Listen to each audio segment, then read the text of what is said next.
I grew up at a farm. My father was a dairy farmer. I don't think it was in the cards or quite obvious when I was born and growing up that I would be the ambassador of Denmark to Pakistan today.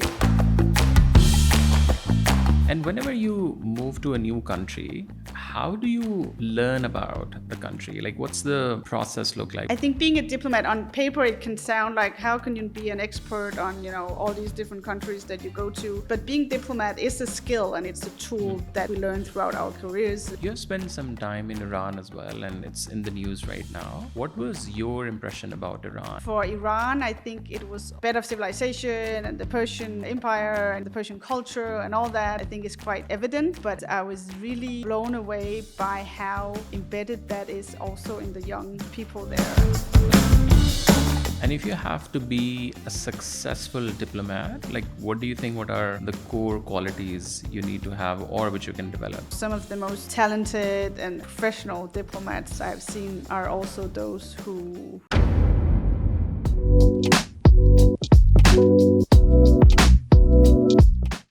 Maja, thank you so much for taking the time out. This is your first podcast. Yes. So before we go into your work as an ambassador, which you guys are doing in Pakistan, I personally want to understand behind or a woman behind this sort of a role. Because from outside, sometimes it looks very fancy. People really don't know what goes behind to do this sort of a work. And especially, I would say the countries like Pakistan or Southeast Asia, which are like very complicated and very complex countries. So take me back to your childhood a little bit. How did you ended up in this world? Because normally, if you ask a young person in Pakistan, most of the people want to be a doctor or engineer, and these days maybe a YouTuber. So how, like, what inspired you? So take me back a little bit. Where are you from, and how did it all started? Sure. Thank you for having me. And yes, my first podcast, so do bear with me, be gentle.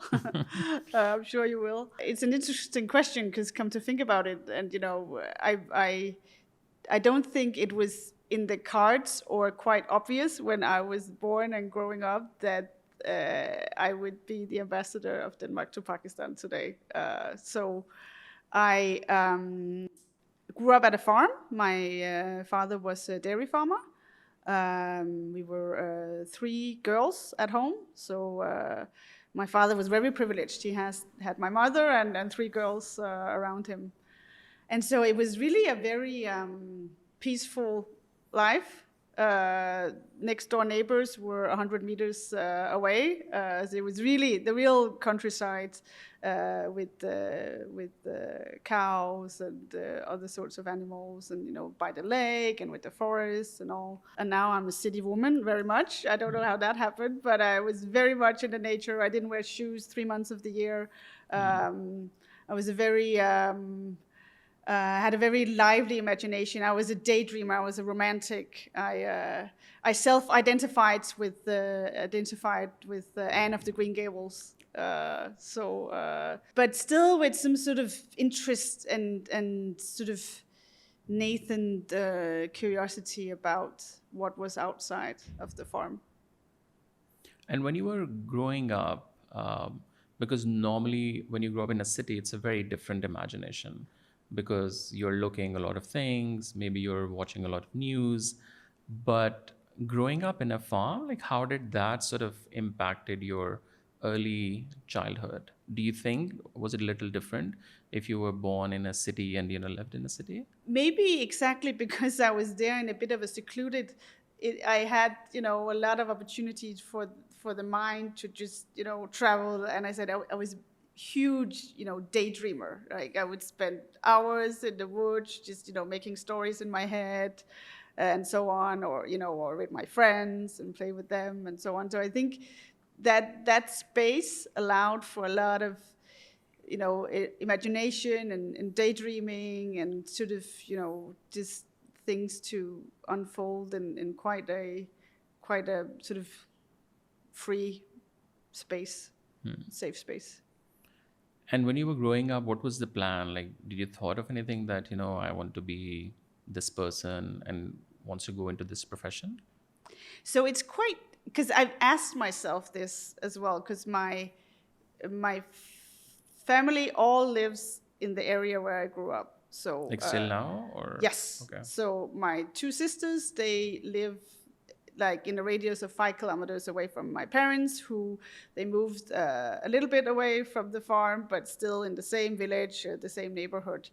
And none of them ever even lived in Copenhagen, let alone outside of Denmark. So I've been asking myself, where does this sort of, appetite for seeing the world, experiencing the world, and I think it comes back to, again, the way we were all three raised and the conversations that we had in the family. Because even though we all were from the countryside and we stayed there, there was extreme, curiosity and conversations and discussions and fights and all that about, what's going on in the world and the outside world. Our dinners would always last into like, in Denmark, we eat dinner early, so like from 7 p.m. and to like 10 or 11, because we were discussing things. So I sort of traced it back to those conversations, the openness in the family, the curiosity for the outside world. So even though I didn't travel much when I was a child, we always had our summer holidays in Denmark, but we were still very interested in the outside world. And did you travel a lot outside of Denmark when you were growing up? No, I think it was not that common at the time, actually. It became more and more. It's more, common for, everyone to travel outside now. But we always, and I think it also comes back to my father's job. You couldn't leave the farm for extended periods, so we would go to a summer house by the sea every summer. Went to Norway, Sweden, Germany a few times. But I didn't travel outside Europe until I was, way beyond teenage years. And then what did you study in university? So I studied political science, and in my bachelor, and then a master's as well. And in my master's, I had mostly subjects around international relations. And what was the inspiration for that? Like, why did you choose those subjects? I had an appetite for, I think I knew when entering university that I wanted to tailor my education in the international arena. I wasn't determined if it would be diplomacy, civil society, United Nations, or other international organizations, but I felt drawn towards wanting to have a profession where I would get to live in countries outside of Denmark. And then what was the point you decide? Because, after doing international relations, like there are a lot of fields, like from politics to think tank world to, maybe a development sector. So what was the moment you were like, okay, now I want to go into diplomacy, like this is what I want? And what was the inspiration going into this world? During my studies, I had an opportunity for an internship. So I applied. I was drawn to trying to live in another country. I was not determined on diplomacy, but I thought, internship at a Danish embassy, a Danish representation, could be a way of trying sort of the international life, and then seeing if the diplomacy field would be attractive to me. So I got an internship with the Danish UN mission in New York for 6 months, and that exposed me to this, being in an international atmosphere. You have all the countries of the world who meets there and discuss things. I really enjoyed that, and that's where, it hit for me. Because in addition to the international thing, seeing my colleagues and the diplomats at the embassy sitting behind the Danish nameplate and representing Denmark, that was what tipped it for me. Like this resonates with me. Representing my country being the voice of Denmark, being Denmark in the UN or in Pakistan or in Germany, representing your country in an international environment I knew that's what I wanted to pursue at the time. And you sat with, I'm sure, with a lot of important people. And when you are in diplomacy, and especially when I was reading about you, you entered into this and gone like to the ladder very quickly, especially as a young woman.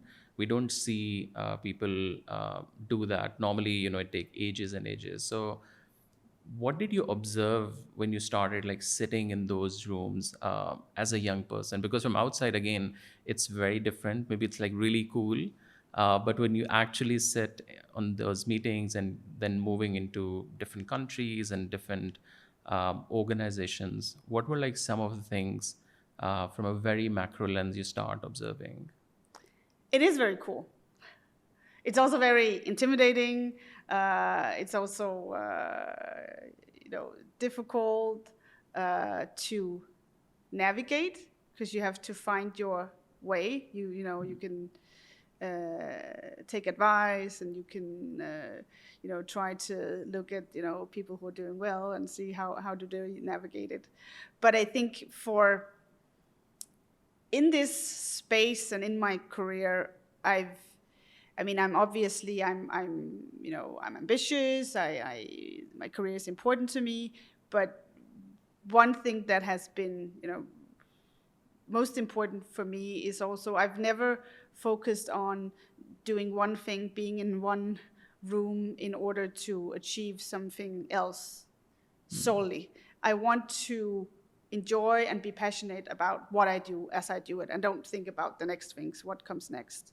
So that's really what's been driving me, the passion for, obviously in any job you don't love every single second of it. There are things that you need to do because it's part of the job. But sort of the bottom line has to be that I am enjoying the journey, and then plan for what comes next. We'll see where it takes me. But it's important for me to not all the time be striving for something else, but be enjoying and passionate about what I do at the moment.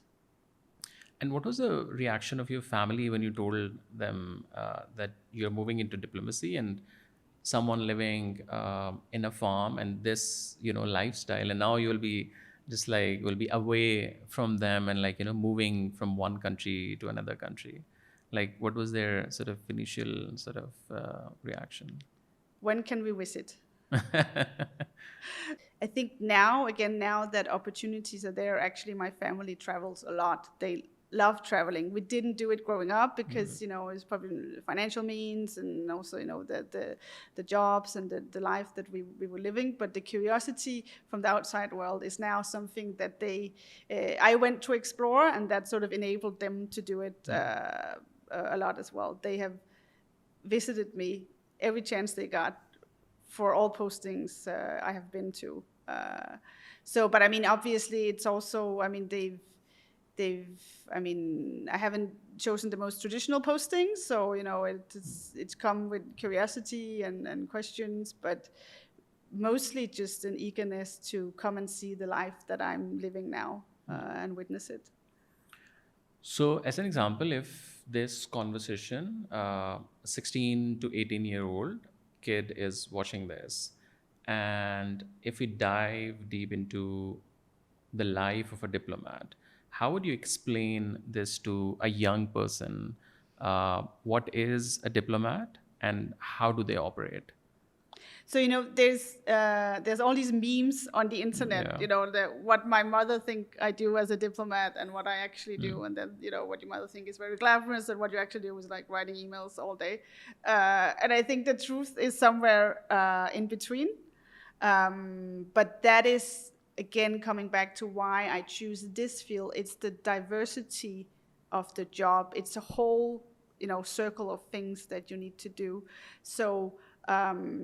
On 17th of November last year, I had arrived in Pakistan on November 1st to take up the post. And on 17th of November, I did the guard of honors at the presidential palace. I presented my credential to the president. It was, very special, very glamorous, ambassador to Pakistan. And in the afternoon, I was trailing all the bedding shops in Islamabad to find some bedsheet that fitted my European-sized duvets. So that's the range of what you could do in a day as a diplomat. And whenever you move to a new country, how do you learn about the country? Like, what's the process look like? Because normally, if you're an ambassador or a diplomat, you don't obviously stick to one country for so long. Like, mostly it's like 2 to 4 years, like you are in one country and then you are moving around, and maybe you come back to the same place. So what's the thought process? Like, how, like, do you normally, so when you went to Iran, or like you're in Pakistan, maybe next you go maybe somewhere in Africa or Middle East. So what's like, how do you learn about the country, the policies, how the country operates? I'm sure you need to be really smart to do this job, but what's the process looks like? I think being a diplomat, on paper, it can sound like, how can you be an expert on all these different countries that you go to, but being diplomat is a skill, and it's a tool that we learn throughout our careers. In my case, at the Ministry of Foreign Affairs in Denmark. So a lot of the tools that you have in diplomacy are applicable to all those countries. So, but then obviously on top of that, you need to have the country-specific knowledge. And I'm very much learning by doing kind of person. So I need to get out and get my hands dirty and speak to people and meet with people. And that's how I absorb knowledge. I would also go, for Pakistan's case, one of my first things was to go to say bookstore and buy some of the books that I hadn't read. What's the first book which you bought on Pakistan? It was actually about Karachi. Because it was my summer reading before I came here, so I thought I should have something not too heavy. So it was called Karachi Vice, maybe? Okay. Something like that. It's about, the rough life in Karachi city at the time. But then, I went out through all the sort of new classics here, Pakistan, a rough country, and all those, a hard country. Pakistan, the hard country, yeah. And sort of, I think as a diplomat, very much our added value is that we're boots on the ground. So, I mean, we can, read all the books that, smart people have written, and that are very educational. But for me, my added value is that I'm on the ground here. The things that I see, the things that I hear, the conversations that I have is sort of the bilateral relations and how we promote them is very important, and where I see that we really add some value to the relations and also to the knowledge of the country back home. So do you remember the first thing which you asked about your team in embassy in Pakistan? The first thing about Pakistan, what was the first thing you asked to them?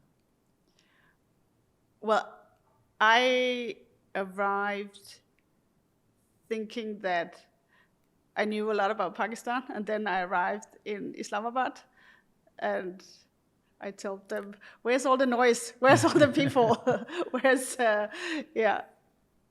And what was the perception of Pakistan from outside? Normally, obviously, people think that what you're looking at CNN and Fox and internationally, it's not really good most of the time. But what was your sort of perception about Pakistan before coming here?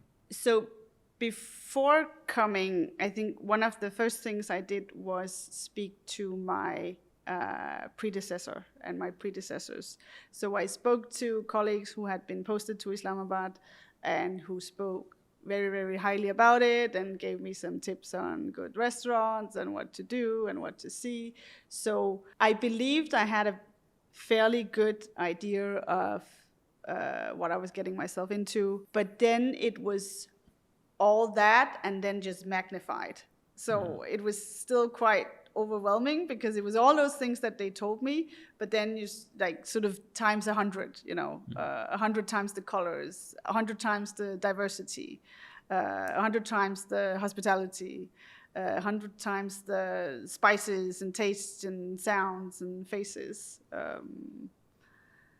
So I wasn't too surprised, but it was just magnified of what I was expecting. And as an ambassador, like what's your day sort of for a week looks like? Like, do you have like a fully planned sort of week? Because, there are a lot of ad hoc things. So again, like for a young person, how the day or a week looks like for you?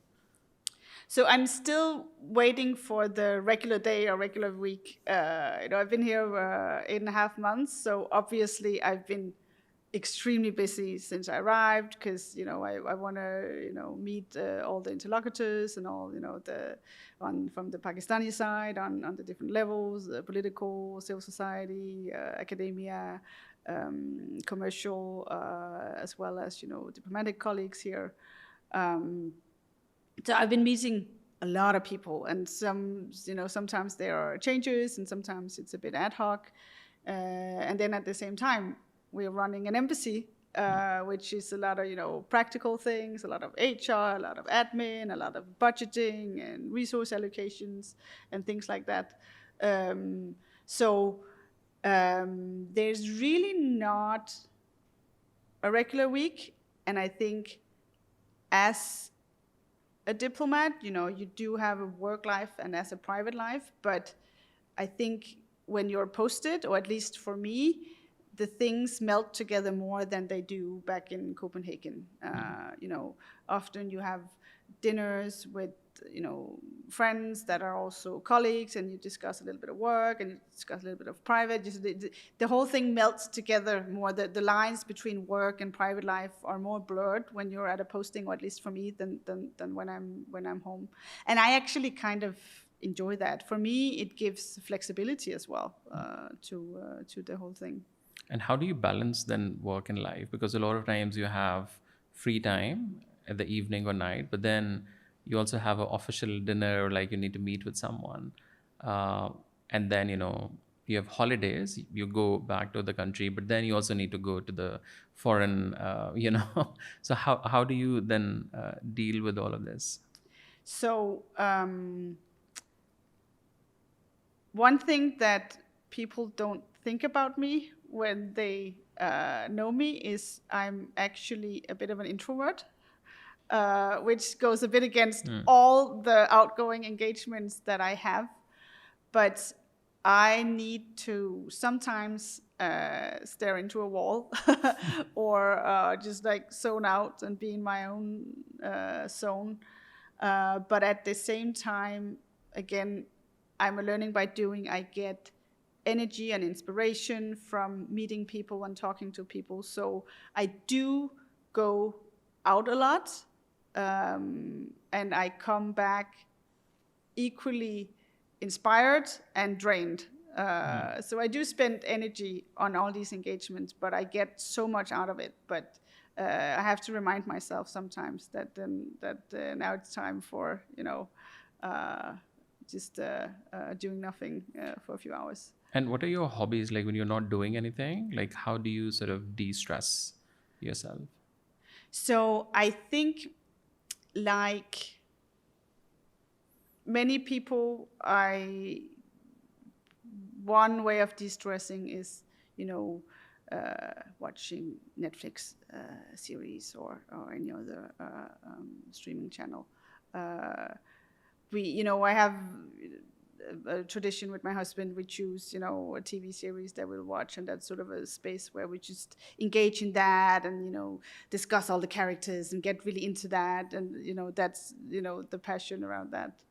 And then I'm looking for, I haven't found enough in Pakistan as of yet, but I mean, in Denmark, I used to go to, concerts, theater, and so on. I did see one play in Pakistan since I arrived, because it was in English. It was very good. and and a few Cavalli concerts and so on. But I'll be trying to do and look out for more sort of cultural experiences. Also, I mean, on a professional level as well as on a private level, because that's also for me. Then you're in that space and you don't think about anything else. So that's yeah. I think it's. I don't have any interesting niche hobbies. I think it's very much what sort of most people do to decompress. And if you have to be a successful diplomat, like what do you think, what are the core qualities you need to have or which you can develop? It's important, or what has been important for me is definitely to learn how to be a good diplomat. Again, as I said, it's a job, it's a skill, as much as being a carpenter, being different jobs and professions. So there are the diplomatic tools that you need to learn, the diplomatic codes, those things.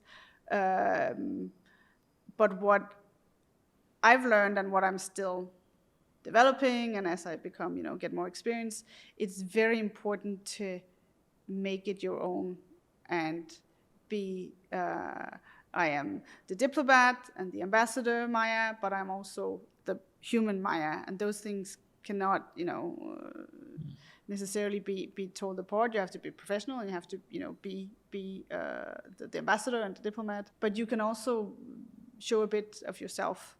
So I think that's what I've learned from learning the skills to adding your personality to it, and I think that's some of the most talented and professional diplomats I've seen are also those who are charismatic and shows a bit about who they are. And when you started going abroad, like, you were in Iran and now Pakistan and like other countries, you will go eventually.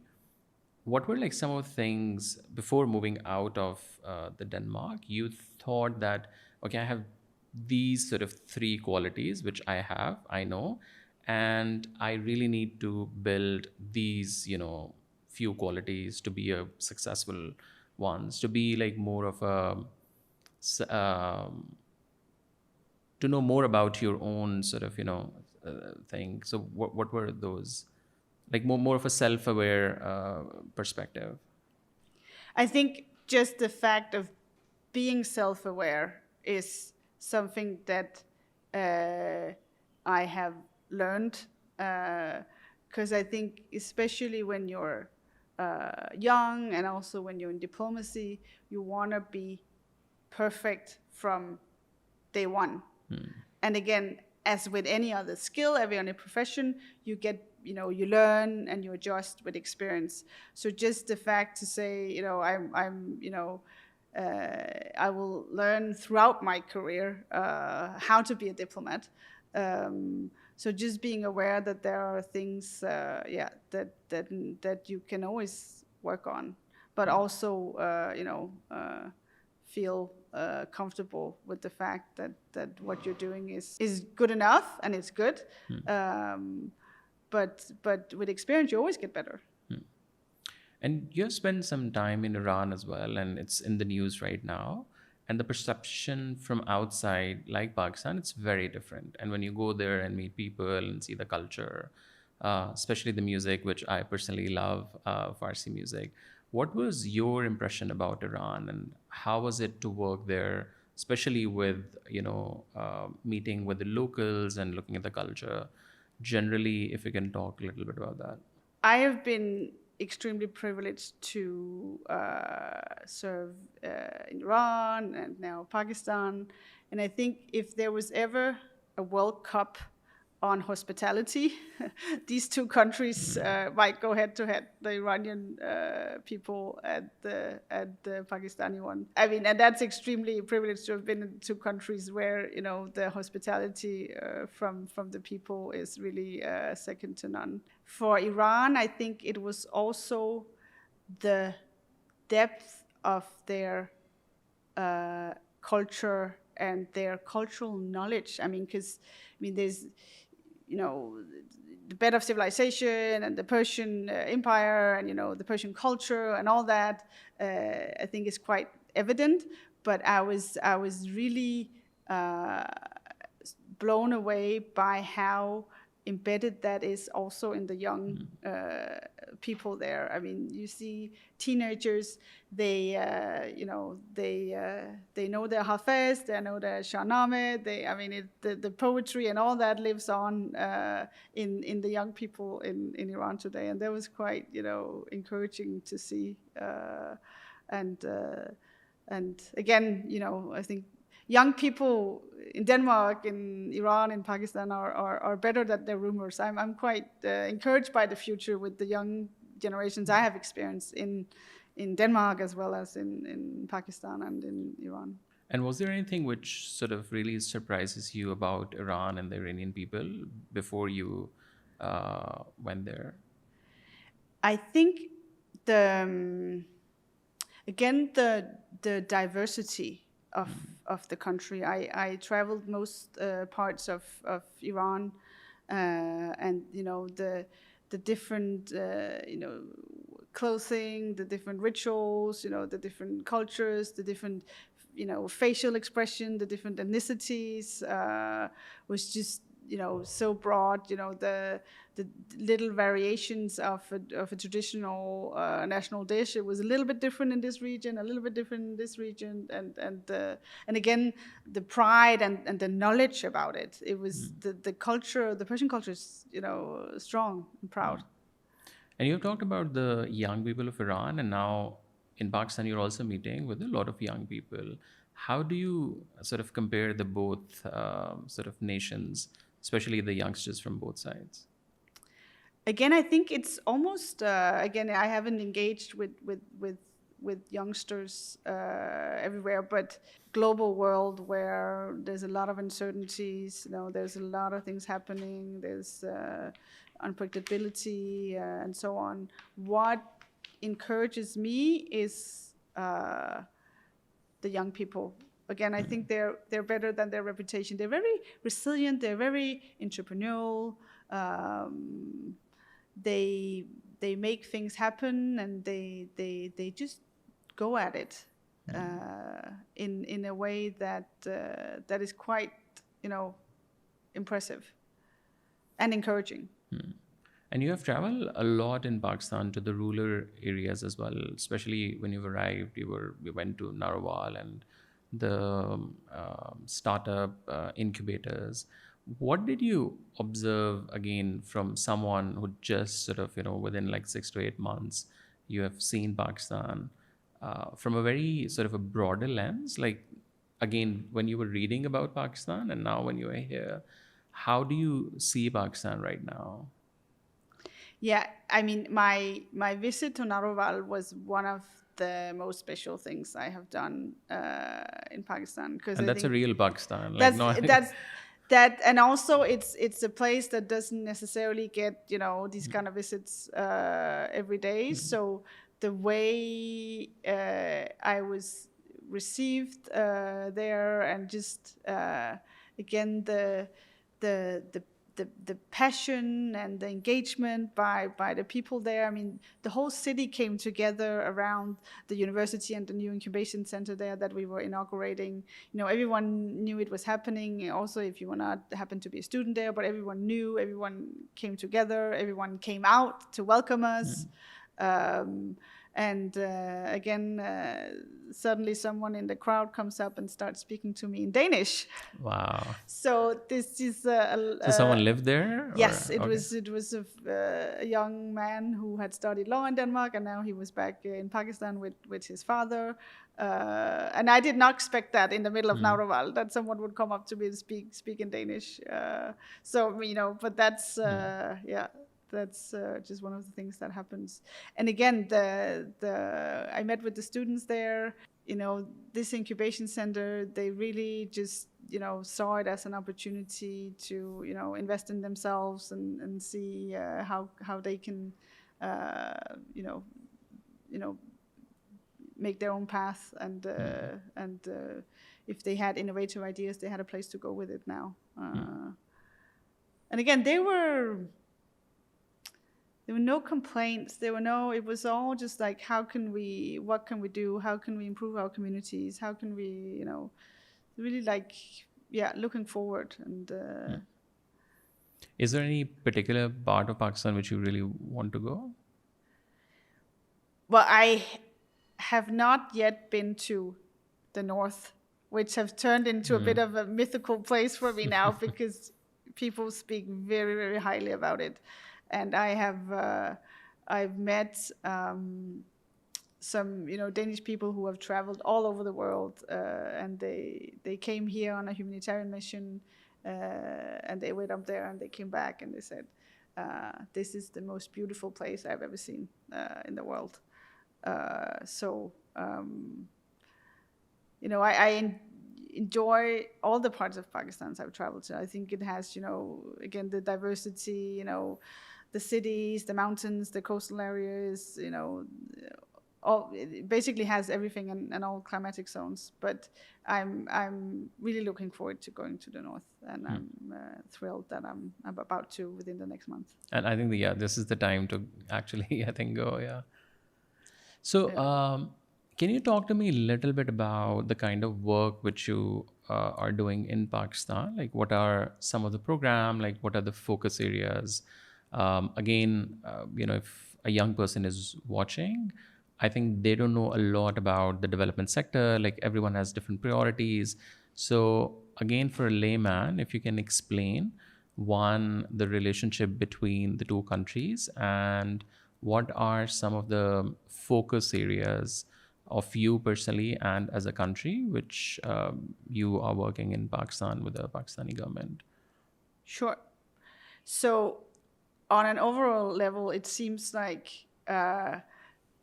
sky's the limit. I was very encouraged by how open the doors are when I first arrived. Our bilateral relations are deep and they're broad, and we're cooperating in a range of areas. So it's really just about, what you want to prioritize, what you want to work on today, because I've been so well received on all levels for cooperation on the political level, civil society, commercial. So it's really a matter of how many hours we have in the day at the embassy, because there's so many things that we can do. And I think one thing that's important is sort of the whole foundation and starting point for anything we do in Pakistan, and this is what my political boss has given me as a mandate. We are seeking a partnership with Pakistan, mutual beneficial, equal partnership. So that's sort of where we're coming from. We try to work in areas where we have an added value, where we have something to contribute with from a Danish side, and that is very much in the energy sector. We have some experiences in Denmark that we are eager to share with our Pakistani counterparts. We've worked on climate change as well, sort of from all the the perspective, adaptation, mitigation, the vulnerable communities here in Pakistan that are adversely hit by climate change. We've done a range of projects throughout the years continuously on those topics. Then on the commercial side, we're quite well established within several logistic and shipping companies, are very well established here, the health sector, as well as food and agriculture. We also have several activities, engagements, and partnerships. And what are your most sort of favorite programs which you really want to do in your tenure? Again, our relations and our partnership are in a very good stage. I'm very encouraged about the friendship and the partnership and all the things that we are doing already. So I think it's important to keep doing more of the same, because it's going so well, and not just run and do something else. So I'm really, it might sound a bit boring, but I'm quite keen to consolidate and continue the very good partnerships that we have going now. And then I think, there's still, so I think we need to and we will do more of what we're already doing successfully.